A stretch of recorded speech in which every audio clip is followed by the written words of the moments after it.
Narito ang buong detalye ng mga advantages ng paggamit ng PayPal at bank account para sa payout o sweldo mula sa Meta o iba pang international company. Pati rin kung alin ang mas ligtas at ano ang mga bagay na dapat mong isaalang-alang. So ito ang advantages ng PayPal para sa payout ng sweldo. Una, mas mabilis makuha ang pera. Kapag sinend ng kumpanya ang sahod mo sa PayPal, madalas mabilis itong makapasok sa account mo. Madala agad o sa loob lang ng ilang oras. Pangalawa, madali at flexible gamitin ang pera. Pwede mong gamitin ang PayPal balance mo para online purchases o bayaran ng iba pang online services kung saan tinatanggap ang PayPal. Pangatlo, mas convenient para sa global clients. Tinanggap ng mahigit 200 bansa at maraming freelance o remote work platforms ang PayPal. Pang-apat, may protection system. May built-in security features tulad ng fraud protection and game reversal features para sa mga suspicious transaction at hindi nagpapakita ng bank details mo sa sender. Panglima, pwedeng i-link sa local wallets o cards. Sa Pilipinas, pwede mong i-link ang PayPal sa wallets tulad ng Maya, GCash kung saan ang withdrawal ay mas mabilis at minsan walang fee kaysa direkta sa bank account. Ito naman yung mga disadvantages sa PayPal. May transaction at currency conversion fees kapag nag-withdraw ka papunta sa bank o wallet. Pwede din minsan itong i-hold o i-freeze ng PayPal habang nag-verify lalo na sa una mong malaking transaction. Ito naman yung advantages ng bank account. Sa direct bank transfer naman ito. Una, mas diretso at simple. Kung lagi kang tatanggap ng sahod sa bank account mo, diretso pumapasok sa savings or checking account mo. Walang need ng extra step.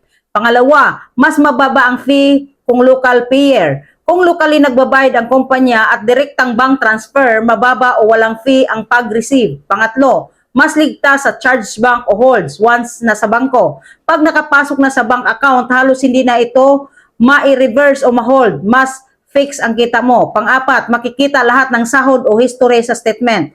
Mas madali mag-track at mag-report ng income mo para sa accounting tax purposes. Ito naman yung mga pwedeng throwback sa bank transfer or disadvantage. Mas matagal ang processing sa international bank transfer, 1 to 5 business days o higit pa.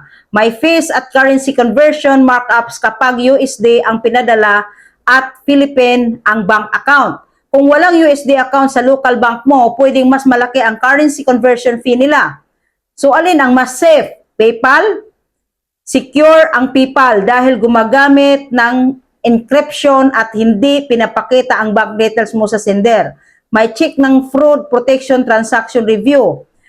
Peer-to-peer na kilalang global system. Mga limitasyon. Pwede ring ma-hold o ma-freeze ang funds kung may unusual activity o documentation issue. Kaya minsan, hanggang hindi ito ma-resolve, hindi mo makukuha agad ang pera pag naka-PayPal ka. So sa bank account naman, safe ba ito? Mas safe din sa sense na pag nakapasok na sa bank account mo, hindi na ito basta mababawi o ma-hold.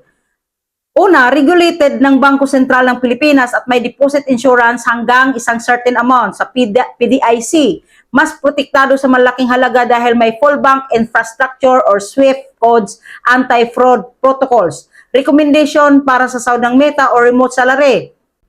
Ito naman yung pinaka-practical na setup. Tatanggapin mo muna sa PayPal, then transfer to a local bank or wallet, Maya or GCash. Mas mabilis makuha mo ang sahod. Pwede mo ring i-convert agad sa local currency. Mas flexible sa paggamit habang hindi pa napupunta sa bank. Pagdating sa bank, less hassle usage at may savings benefits naman. Yun yung mga advantages at disadvantages using PayPal and bank account. So kayo na po ang mag-decide at kayo na po ang bahala kung saan kayo komportable ipapasok ang mga payout ninyo. Sa bangko ba or sa PayPal? Sana natulungan ko kayo. Like, follow, and share.